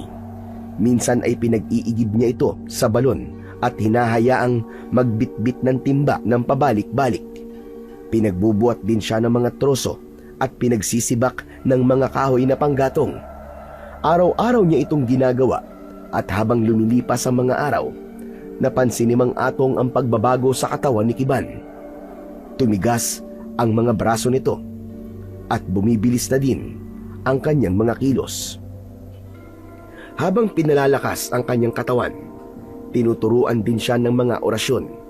Tuwing gabi, binabasa nila ang mga dasal. Itinuturo ni Mang Atong ang tamang bigkas, ang tamang galaw ng kamay at kung kailan ito maaaring gamitin. Paalala ko lang sa'yo, ang lahat ng mga itinuro ko sa'yo ay hindi ginagamit sa mga walang kwentang bagay. Huwag kang mananakit ng iba, lalo na kung wala namang ginagawang masama sa'yo. Opo, Mang Atong. Naiintindihan ko po lahat. Tatandaan ko po mga itinuro niyo sa akin. Sa paglipas ng mga buwan, ang dalawa ay naging malapit na parabang mag-ama. Sa dami ng mga kanilang pinagsamaan, nabuo ang tiwala at respeto nila sa isa't isa. Isang gabi, matapos ang kanilang dasal, tinawag siya ni Mang Atong. Halika rito. Meron akong ibibigay sa'yo. Ano po yon, Mang Atong? Mula sa ilalim ng katre ay hinugot ng lalaki ang isang lumang baul. May inilabas siya dong isang bagay na nakabalot ng pulang tela. May laman itong isang matalas at kumikislap na punyal. Bakit po? Para saan po yan? Bakit niyo po ako binibigyan ng patalim? Dahil ikaw ang nakikita kong karapat-dapat na magmay-ari nito, Kiban. Regalo ko yan sa'yo dahil naging isang mabuti kang estudyante. Pero, hindi po ba sa inyo yan? Mahalagang bagay po ba yan? Tama ka. Importante talaga sa akin ang bagay na to. Galing pa kasi to sa aking mga ninunong albularyo. Yan ay isang sinaunang sandata na binasbasan pa nila. Para sa'yo talaga to. Wala naman akong anak na pwedeng magmana ng bagay na to sa akin. Dumating ka sa akin at halos anak na rin ang turing ko sa'yo. Wala nang iba pang karapat-dapat na magmay-ari nito kundi ikaw. Dahil busilak ang iyong puso. May tunay kang malasakit at paninindigan. Salamat po. Hindi ko po kayo bibiguin. Salamat po, Mang Atong. Hindi makapaniwala si Kiban para sa isang kagaya niya na sanay pagtawanan, sanay itago, sanay itulak palayo. Ngayon ay may isang taong nakakita sa kanyang halaga. Hindi niya napigilan ang sarili. Niyakap niya si Mang Atong ng mahigpit. Hindi kumibo si Mang Atong. Hinaplos lang niya ang likod ni Kiban. Sa puso niya, alam niyang tama ang kanyang ginawang desisyon. Masaya ang dalawa sa mga sumunod na araw, pero hindi nagtagal. Nagkaroon ng problema sa baryo. Maaga pa ay may mga pumunta ng tao sa kanila at ipinamalita na may natagpo ang bangkay sa kalsada. Agad silang lumabas ni Kiban.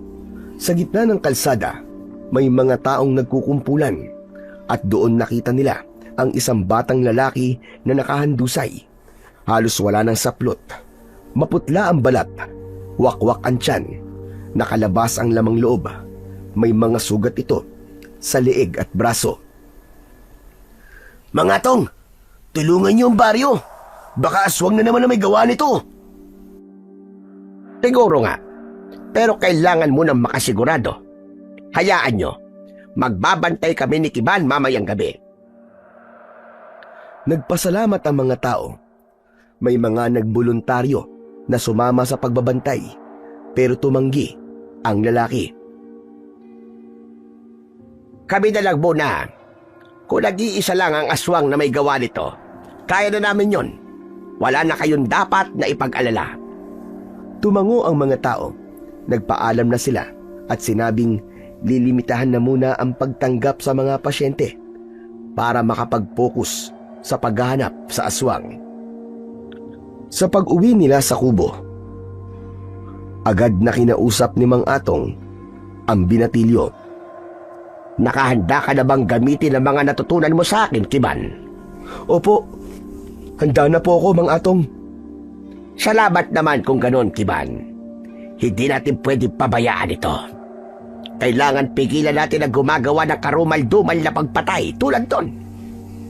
Kailangan wala nang mabiktima ang hayop na aswang na yon. Opo, kaso po ano pong gagawin natin? May plano na po ba kayo? Magbabantay tayo sa gubat. Jack na doon siya nagtatago. Hapon nang magtungo sila sa isang masukal na bahagi ng gubat. Dala nito ang kanyang itak at si Kiban naman ay baon ang punyal na ipinamana sa kanya. Nang dumating sila sa gitna ng gubat, tila muling nabuhay ang pagkatao ni Kiban. Naramdaman niyang tila sumigla ang kanyang katawan nang makita ang mga nagtataasang puno at mga baging na nakalambitin sa mga ito. Pwede po ba akong umakyat ng puno sandali? Sige, ayos lang. Maaga pa naman eh. Mabilis na umakyat ng puno si Kiban. Kumapit siya sa baging, tumalon at nagpalipat-lipat sa mga sanga. Napasigaw siya sa tuwa. Ayos! Mga atong, tignan niyo ako! Abat sandali lang. Mag-ingat ka naman. Baka mahulog ka. Ayos lang po ako, mga atong! At saya-saya po nito! Huwag kang masyadong mabilis. Pambihira kang bata ka, oo. Sandali lang. Pasensya na po, mga atong! Namiss ko lang po talaga to. Dati po kasi araw-araw po akong ganito sa gubat namin eh. Sige na nga, pero dahan-dahan na. Baka mamaya'y mapilaya ka sa ginagawa mo. May laban pa tayo, tandaan mo. Opo, pangako! Mag-iingat po ako, mga atong! Muling lumundag sa kabilang sanga ang binatilyo at nakabitin sa isang baging. Ilang beses niyang ginawa yon at nang magsawa, bumaba siya sa isang matabang sanga. Naupo doon at tumingin sa kabuuan ng kagubatan.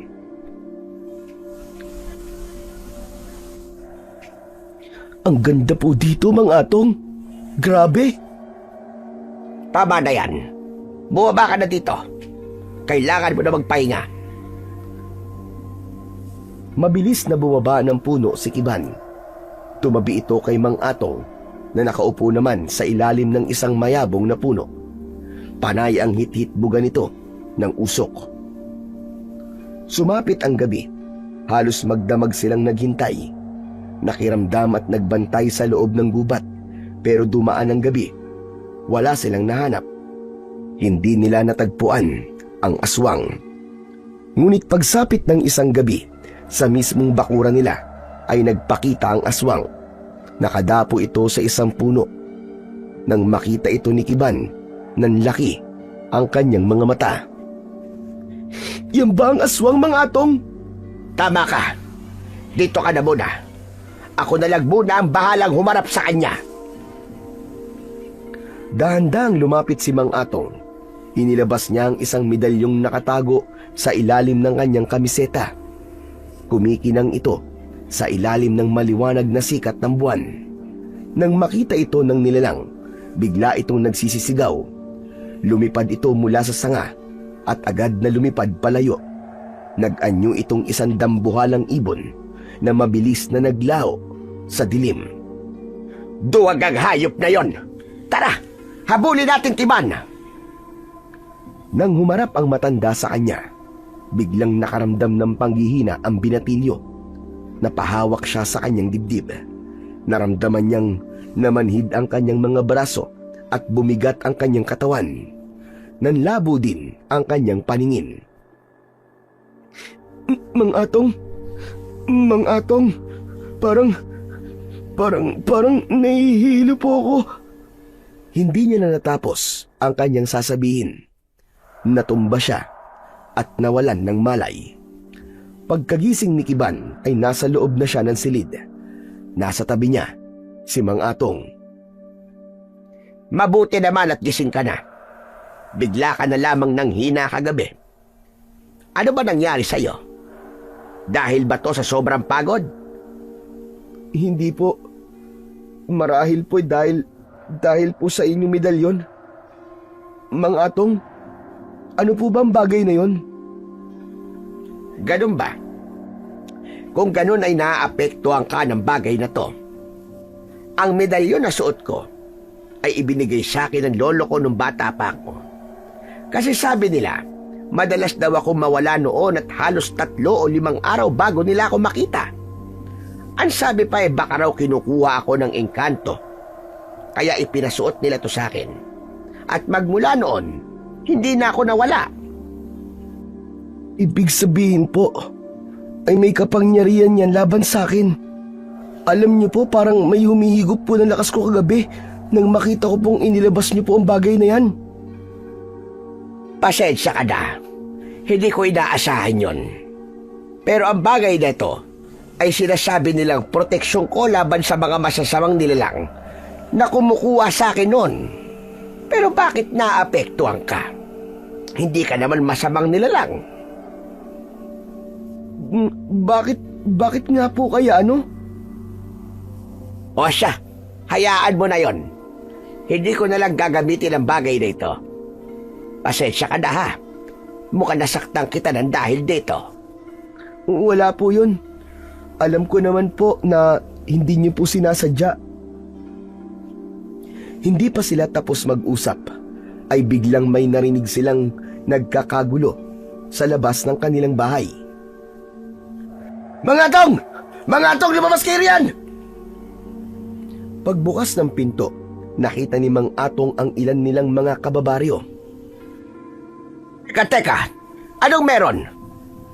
May sinalakay na naman po kagabi ang aswang at may nakakita. Ang sabi, si Kiban daw ang aswang. Ano ka mo? Anong kasinungalingan yan? Magkasama kami kagabi. Anong sinasabi nyo? May nakakita na madaling araw. Kumakain ng buhay na manok. Dapat patayin na yan. Baka makapatay ulit eh. Uulitin ko. Kasama ko siya kagabi. May nakita kaming aswang dito. Pero mabilis ding nakatakas. Si Kiban pa nga ang tumulong sa akin. Kaya hindi siya aswang. May ibang hindi naniwala. Patuloy sila sa pagsigaw na kailangang patayin si Kiban. O sige, kung gusto niyo siya patayin, ako na ang mauna. Patayin niyo na ako. Ngayon din. Mang Atong! Natahimik ang mga tao. Hindi nila maatim na saktan ng nag-iisang tao na tumutulong sa kanila kapag sila ay may sakit. Ito lang ang kanilang natatakbuhan, lalo na at malayo ang ospital sa kanilang baryo. Unti-unti nagsialisan sila hanggang si Mang Atong na lamang at Kiban ang natira. Salamat po, Mang Atong. Hindi kita ipapahabak, Kiban. Hinding-hindi.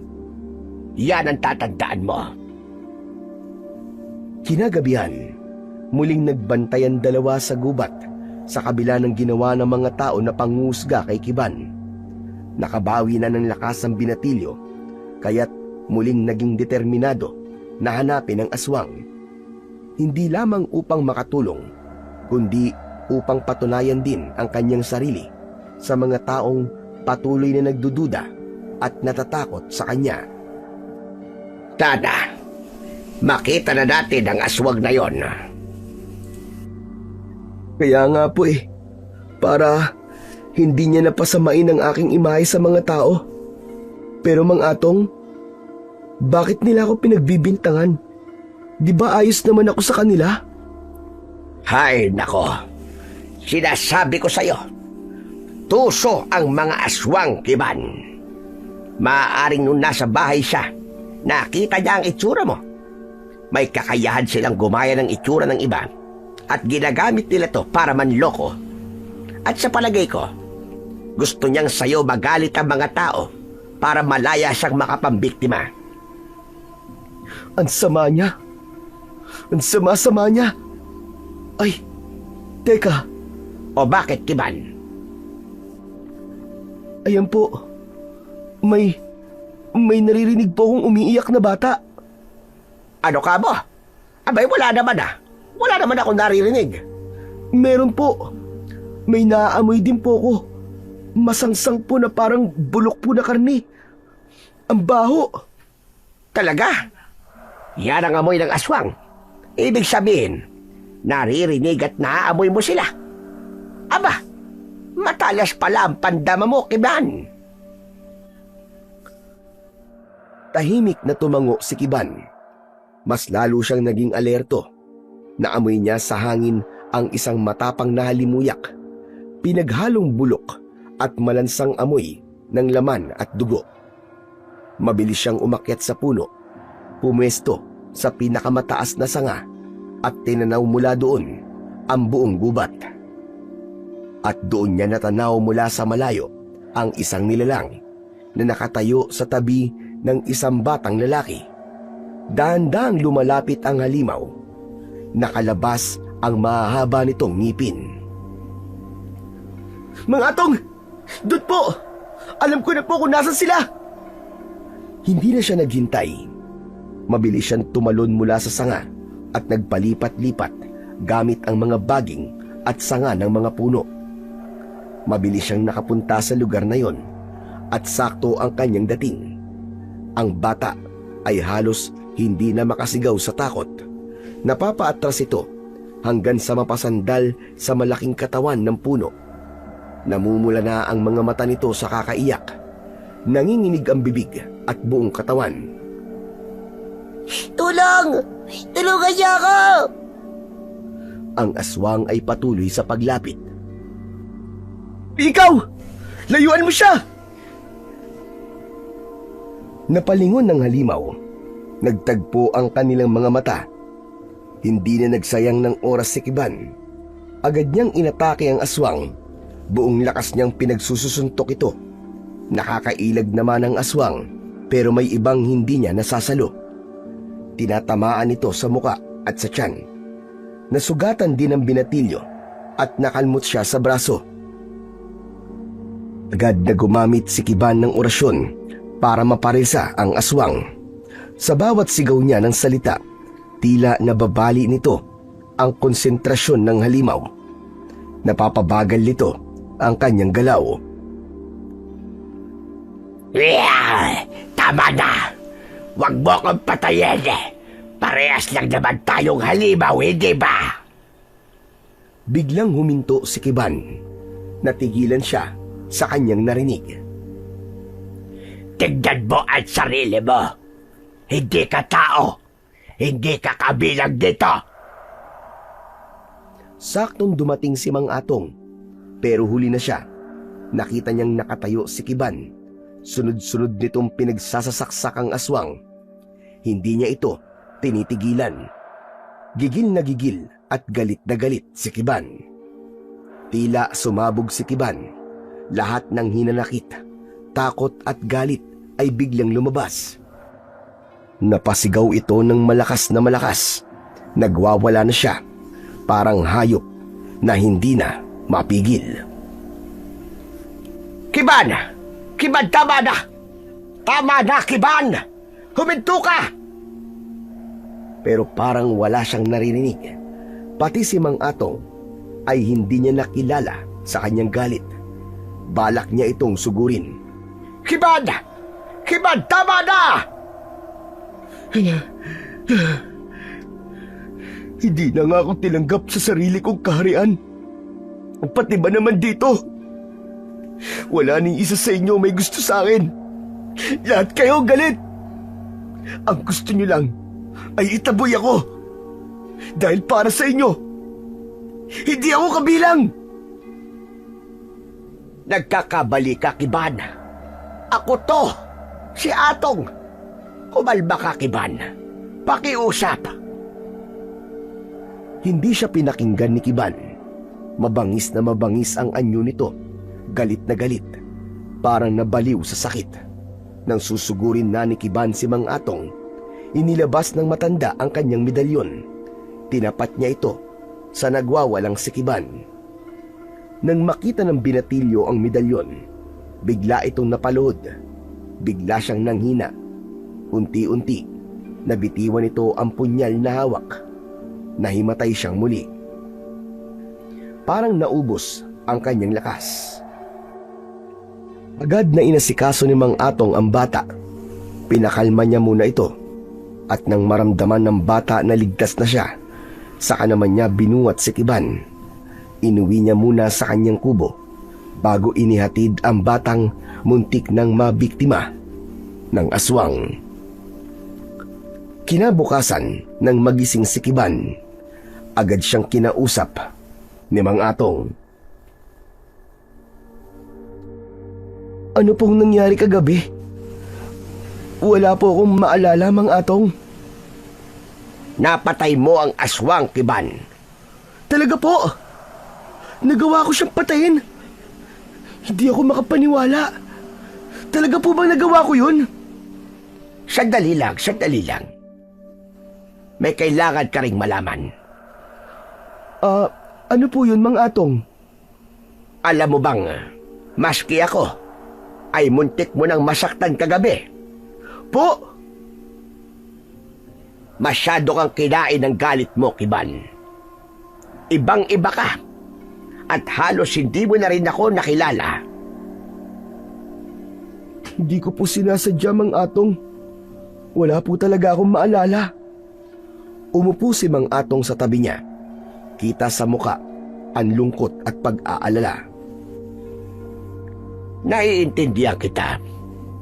Pero alam mo ba kagabi, habang nagwawala ka, may isang alaala ang biglang bumalik sa akin. Naalala ko kung bakit ako binigyan ng medalyon ng aking lolo. Ano pong naalala nyo? Nung bata pa ako, may isa akong matalik na kaibigan. Mabait siya, katulad mo. Ngunit isang gabi, kung maaalala mo, ay sinabi ko sa iyong palagi ako nawawala, hindi ba? Siya pala yung kumukuha sa akin at dinadala niya ako sa kanilang kaharian. Nakita siya ng mga tao at dahil sa kanyang itsura, pinagkabalan siyang aswang. Sinaktan siya, lumaban siya at marami siyang nasaktan, kaya hayon, naging sumpa siya dito sa aming lugar. Nakakalungkot naman po. Kiban, hindi ka naligtas dito. Kung mangyari ulit yung kagabi, kahit hindi mo gusto, hindi ka mapapatawad ng mga tao. Sandali lang po. Pinapaalis nyo na po ba ako dahil sa nagawa ko?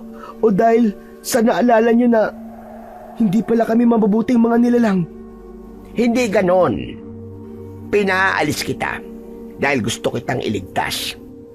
Hindi ka nila uunawain kahit iniligtas mo yung bata kagabi. Sa mata nila, hindi ka magiging isang bayani. Yun ang realidad dito sa mundo ng mga tao. Nalungkot ang reaksyon sa muka ni Kiban. Hindi niya inaasahang marinig ang katotohanan yun.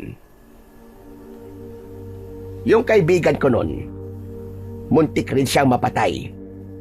Nasugatan niya siya sa muka. Ano po? Sugat sa mukha? Yung sugat po ba? Pailis ba sa mata hanggang pisngi? Oo, bakit mo alam? Ang aking ama. Siya po ang tinutukoy nyo. Talaga? Opo, sa lahi namin, siya lang po ang may sugat na ganun. Tadhana. Tama. Nakatadhana nga mapunta ka dito, Kiban. Naniniwala ko na may dahilan kung bakit ka napunta sa akin. Dahilan? At ano naman po yun? Wala po akong maisip na dahilan kung bakit nangyayari sa akin to. Ang alam ko lang po, tila wala yata akong lugar sa kahit na anong mundo. Hindi totoo yan. Kung ako lang itanggap kita, pero Kiban, bakit hindi natin alamin kung ano ang gustong sabihin sa atin ng tadhana? Gusto mo bang malaman? Paano po?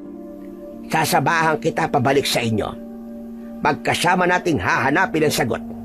Hindi ka nag-iisa. Ano? Handa ka na ba? Tumango si Kiban. Kung ganon, humanda ka na. Naalala ko na. Alam ko kung nasa ng portal. Makakabalik ka na sa inyo. Ang portal na sinasabi ni Mang Atong ay ang talon sa gubat. Hindi ito ordinaryong talon, kundi isang misteryosong lagusan na konektado sa dalawang mundo. Katulad ito ng talon sa gubat ni Kiban. Ayon kay Mang Atong, isa itong dugtong, isang dimensyonal na daanan. Kaya ang talon na yun sa dalawang mundo ay iisa. Nang makarating silang dalawa doon, hindi makapaniwala ang binatilyo. Dito ko dinala ng iyong ama noon. Pero alam mo ba, kapag hindi ko siya kasama, ay hindi ako makakarating sa inyo.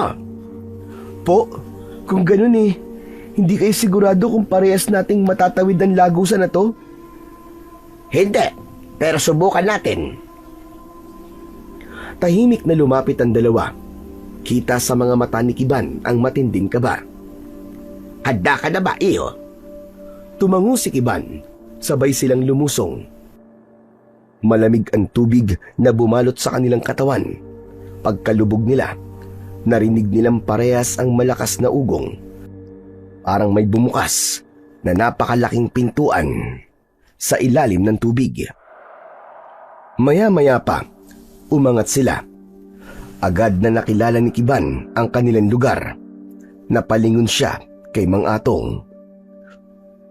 Nagawa natin, Mang Atong! Ang galing!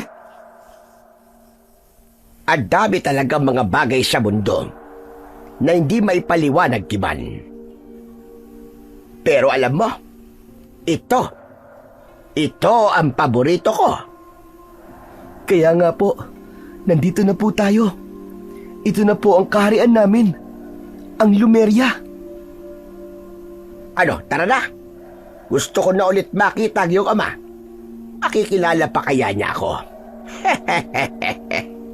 Sigurado po, Mang Atong, makikilala ka pa po niya.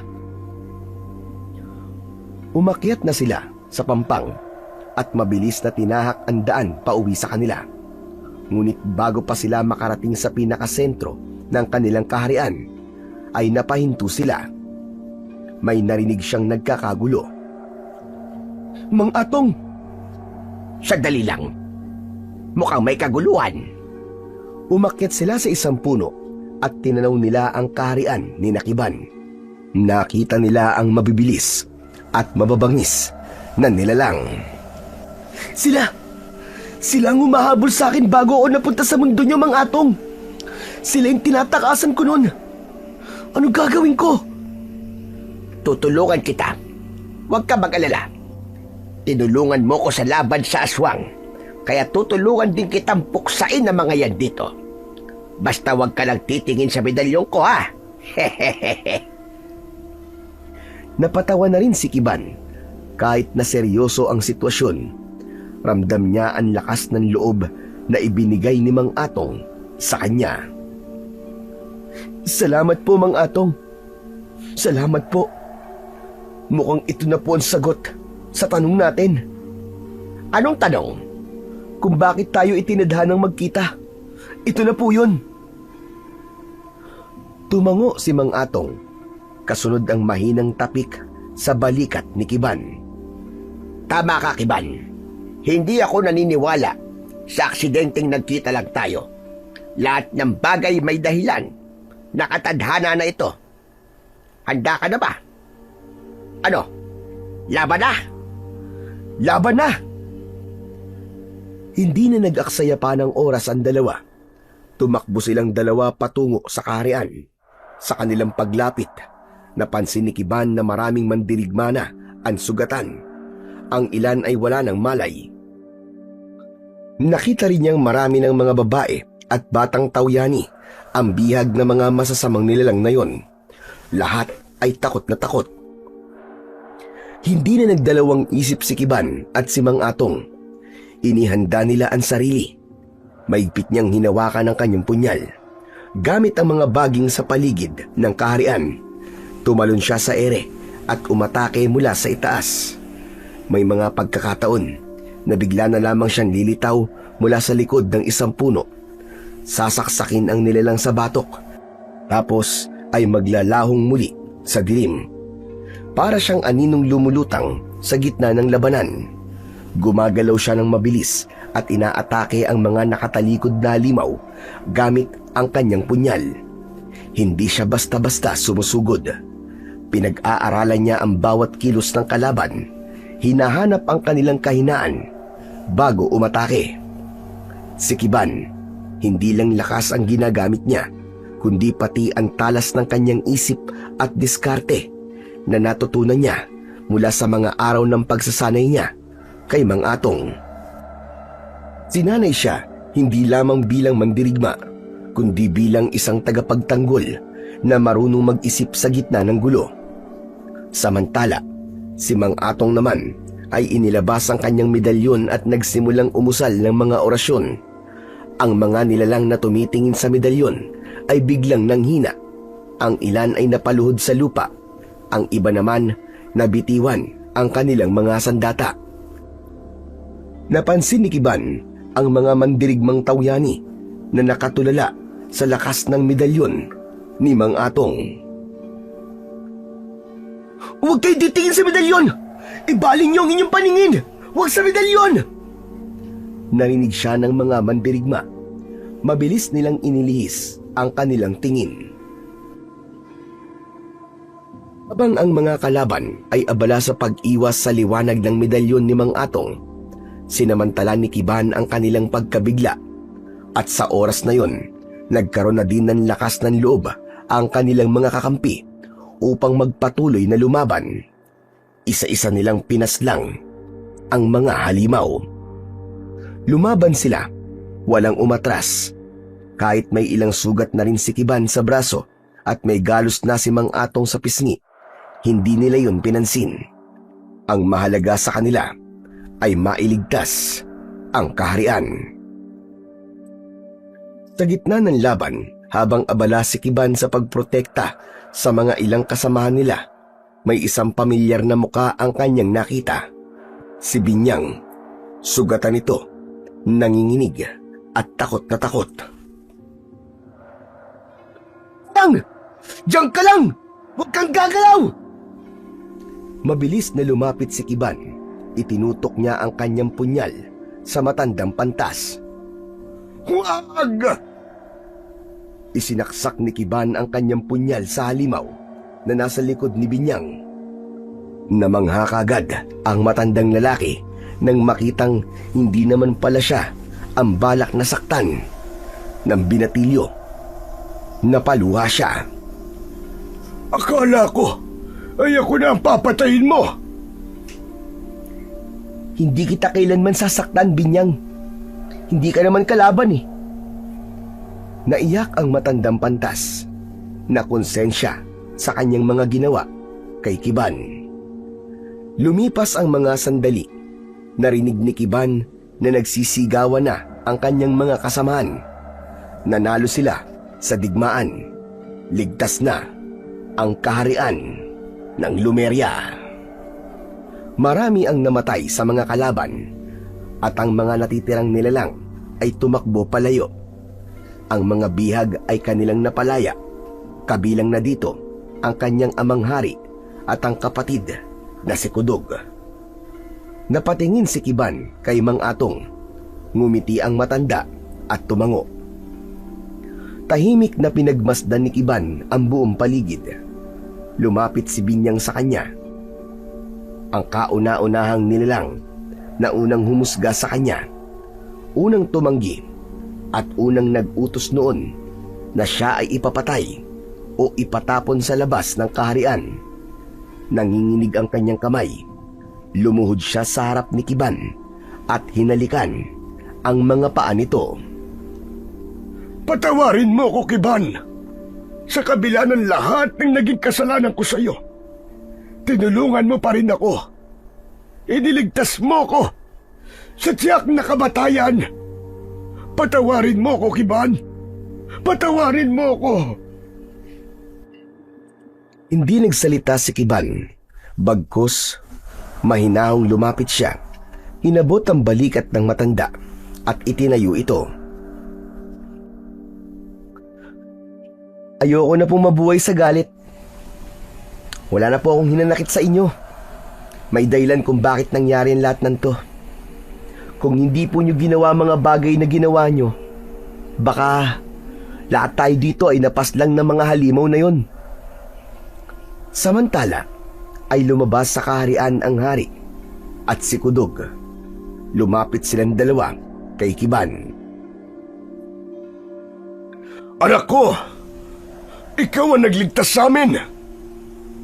"Amang hari, masaya po akong nakita ko kayo ulit." Patawarin mo ko. Ang dami kong naging kasalanan sa iyo, anak. "Tama na po. Kalimutan na po natin ang lahat ng ating mga naging pagkukulang sa isa't isa. Ganito po talaga. Kailangan mangyari na katadhana. Siya nga po pala. May kasama po ako. Ako si Atong. Teka, Atong? Ikaw na si Atong? Batang? Oo na. Matanda na ko matanda. Binitin mo pa eh. Ikaw nga, di ba? May dalawa ka ng anak. O, di ba? Hindi na kita nabalitaan dahil dyan sa... Alam ko.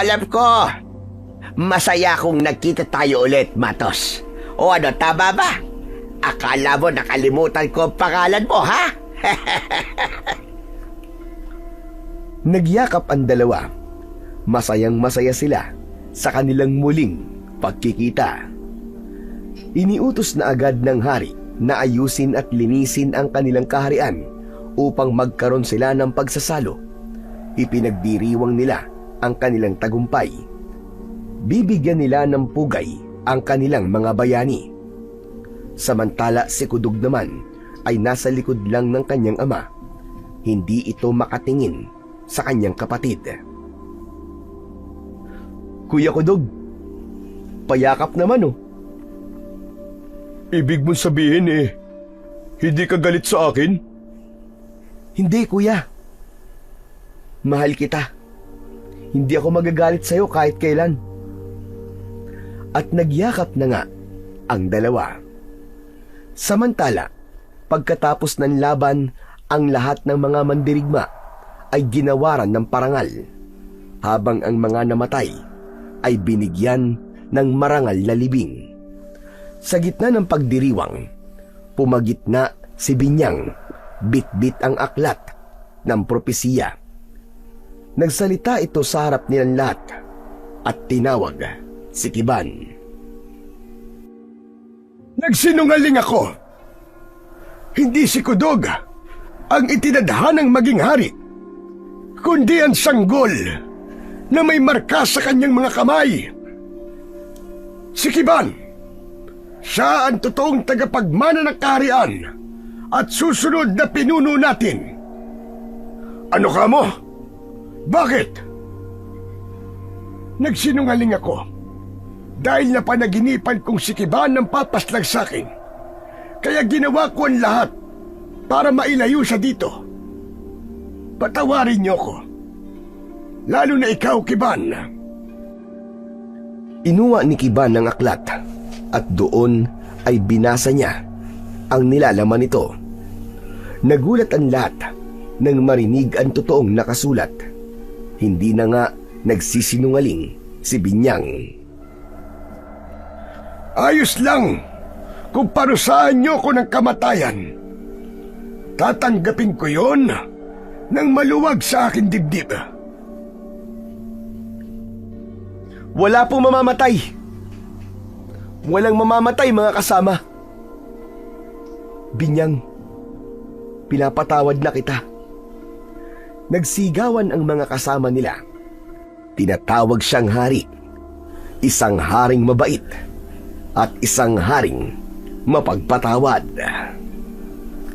Tigil! Tigil muna mga kasama! Hindi ako ang inyong hari. Ang hari na ating kikilalanin ay si Kudog. Siya ang mas karapat-dapat na mamuno sa ating lahat. Oo, iba ang nasa propesiya. Pero, naging maganda naman ang kinainetnan nang suwayin ito at baguhin ang pantas, hindi ba? Teka, talaga bang hindi mo kukunin ang pagiging hari? Hindi, kuya. Ikaw ang mas karapat-dapat, aking kapatid. Pero bakit, Kiban? Ikaw ang pinili ng tadhana. Ikaw ang nagligtas sa kaharian. Ikaw ang nakipaglaban para mailigtas sa maraming buhay. Kung wala ka, wala na kaming lahat dito. Ginagalang ko ang propesiya, kuya.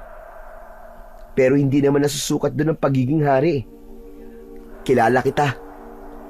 Matagal ko nang nakita kung gaano mo kagustong pagsilbihan ang ating kaharian. Talaga? Seryoso ka? Oo.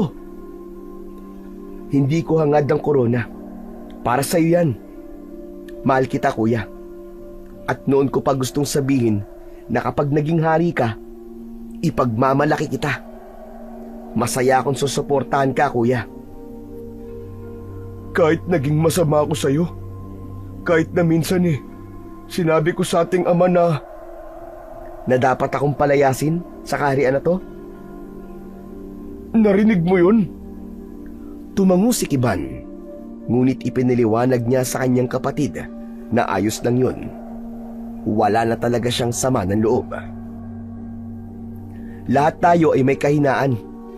Lahat tayo nagkakamali. Pero ang mahalaga, may oras tayo para bumawi. Salamat, Kiban. Simula ngayon, magtutulungan na tayo nila ama sa pagbabantay sa kahariang ito. Nagyakap ang dalawa. Sa likod nila ay tahimik na nanonood si Mang Atong. Ngumingiti habang pinupunasan ng luha sa kanyang mga mata. Ayan! Yan ang tunay na tagumpay. Samantala, pagkalipas ng ilang taon, pinamunuan na ni Kudog ang kaharian nang sumapit na ang kanyang tamang edad. Si Kiban ay siyang pumalit kay Binyang bilang tagapayo, tagabasa ng aklat, tagagamot ng mga may sakit. Hindi man naging hari si Kiban, naging bayani siya sa puso ng lahat.